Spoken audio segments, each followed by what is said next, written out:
You ask Tiger to solve. This deals with linear equations with one unknown. The final result is a equals 2 over 5.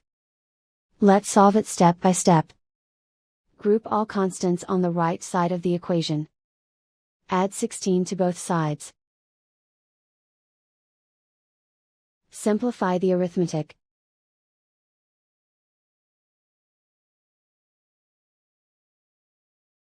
Isolate the a. Divide both sides by 40.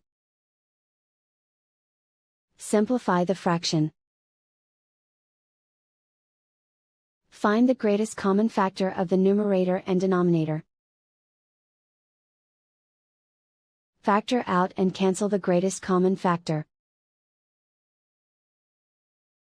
And so the final result is a equals 2 over 5.